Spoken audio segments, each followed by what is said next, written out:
Laporan Beyond 207 Gigawatts, Unleashing Indonesia's Solar Potential merupakan laporan perhitungan potensi teknis dari PLTS fotovoltaik di Indonesia yang menggunakan analisis geospasial atau Geographic Information System atau GIS. Laporan ini merupakan hasil kerjasama dari ISR dengan The Global Environmental Institute atau GEI dari Beijing, China untuk mendukung pengembangan tenaga surya di Indonesia. Laporan ini berangkat dari beberapa hal, diantaranya perlunya memperbaharui perhitungan potensi teknis tenaga surya nasional yang kami nilai masih sangat konservatif dan underestimated, yaitu hanya sebesar 207 gigawatt. Yang kedua juga untuk mendukung pengembangan tenaga surya di Indonesia untuk mencapai target energi terbarukan sebesar 23% di bauran energi primer di tahun 2025. Selain itu, baru-baru ini juga pemerintah meningkatkan ambisi untuk target kapasitas PLTS di tahun 2035 sebesar 17,6 gigawatt dalam Grand Strategi Energi Nasional. Oleh karena itu, melalui laporan ini, ISR bersama dengan GEI bermaksud untuk menyediakan data geospasial terbaru yang dapat digunakan untuk mendorong pengembangan tenaga surya di Indonesia, untuk memenuhi permintaan listrik di masa depan, dan juga untuk mencapai target energi terbarukan dan juga iklim. Temuan utama dari laporan ini adalah potensi tenaga surya di Indonesia mencapai 16 hingga 95 kali dari potensi teknis nasional yang adalah 207 gigawatt, atau sekitar 3.300 hingga hampir 20.000 gigawatt peak. Dari sisi potensi teknis pembangkitan listrik, potensinya mencapai 4.700 hingga 27.000 terawatt-hour per tahun, dengan persentase lahan sebesar 4,4% hingga 24,5% dari total lahan di Indonesia yang itu adalah 1,9 juta kilometer persegi. Kalimantan, Sumatera, Papua, dan beberapa daerah seperti di Jawa misalnya, memiliki potensi teknis terbesar yang dikarenakan oleh luas daerahnya yang cukup besar. Potensi teknis sendiri secara definisi adalah potensi teknis kapasitas, potensi teknis pembangkitan listrik, dan juga lahan yang sesuai yang dapat dicapai mengingat keterbatasan suatu sistem. Misalkan kesesuaian lahan, kesesuaian sistem, dan juga kesesuaian geografis.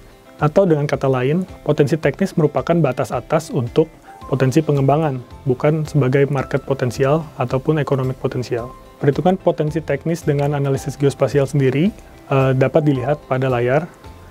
Terdapat 4 langkah utama, yaitu pengecualian lahan yang tidak sesuai, kemudian estimasi kesesuaian lahan, kemudian pemetaan output dari PLTS, dan yang terakhir adalah perhitungan potensi teknis pembangkitan listrik.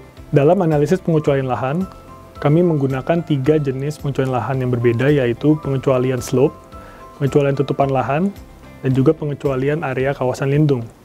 Untuk pengecualian slope, kami menggunakan angka 10 derajat, di mana di atas 10 derajat lahannya dianggap tidak sesuai.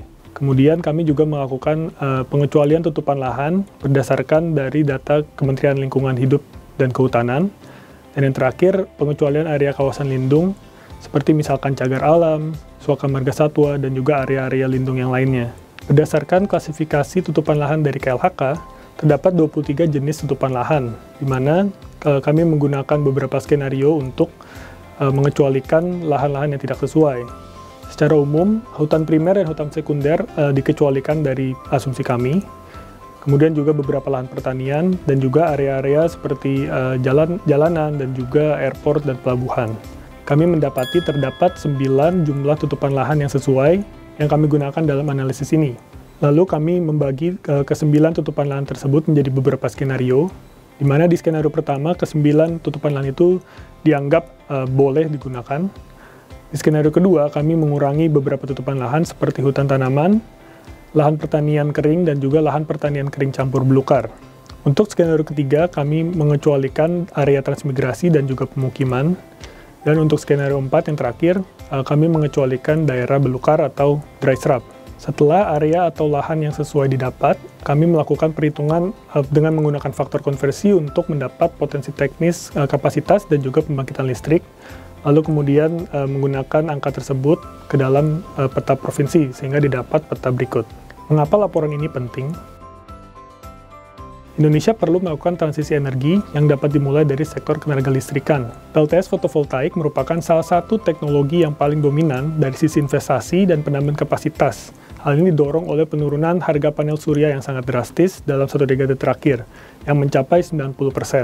Meski demikian, Indonesia belum memanfaatkan penurunan harga panel surya dengan optimal. Di RUPTL sendiri, perencanaan penambahan kapasitas PLTS hanya mencapai 908 MW dalam 10 tahun di antara 2019 mencapai 2028. Di akhir tahun 2020, status kapasitas terpasang pembangkit listrik di Indonesia sendiri masih 85% didominasi oleh pembangkit energi fosil. PLTU misalnya mendominasi sebesar 50% dari total kapasitas pembangkit yang ada. PLTS sendiri hanya mencapai 180 MW di akhir 2020, yang persentasenya masih sangat kecil di bawah 1%.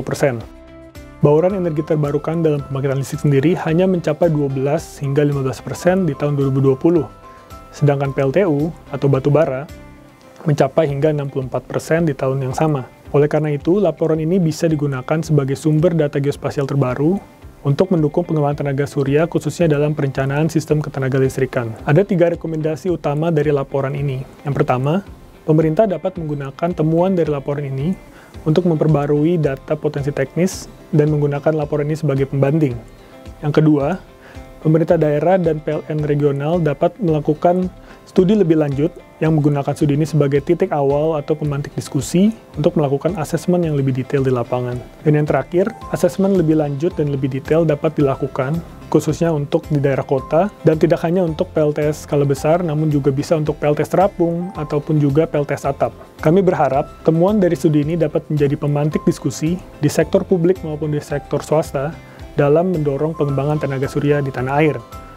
Melihat potensi tenaga surya Indonesia yang sangat besar, mencapai 3.300 hingga 20.000 gigawatt peak, kami yakin Indonesia dapat menjadi pemain besar dalam pengembangan tenaga surya dalam 1 dekade ke depan.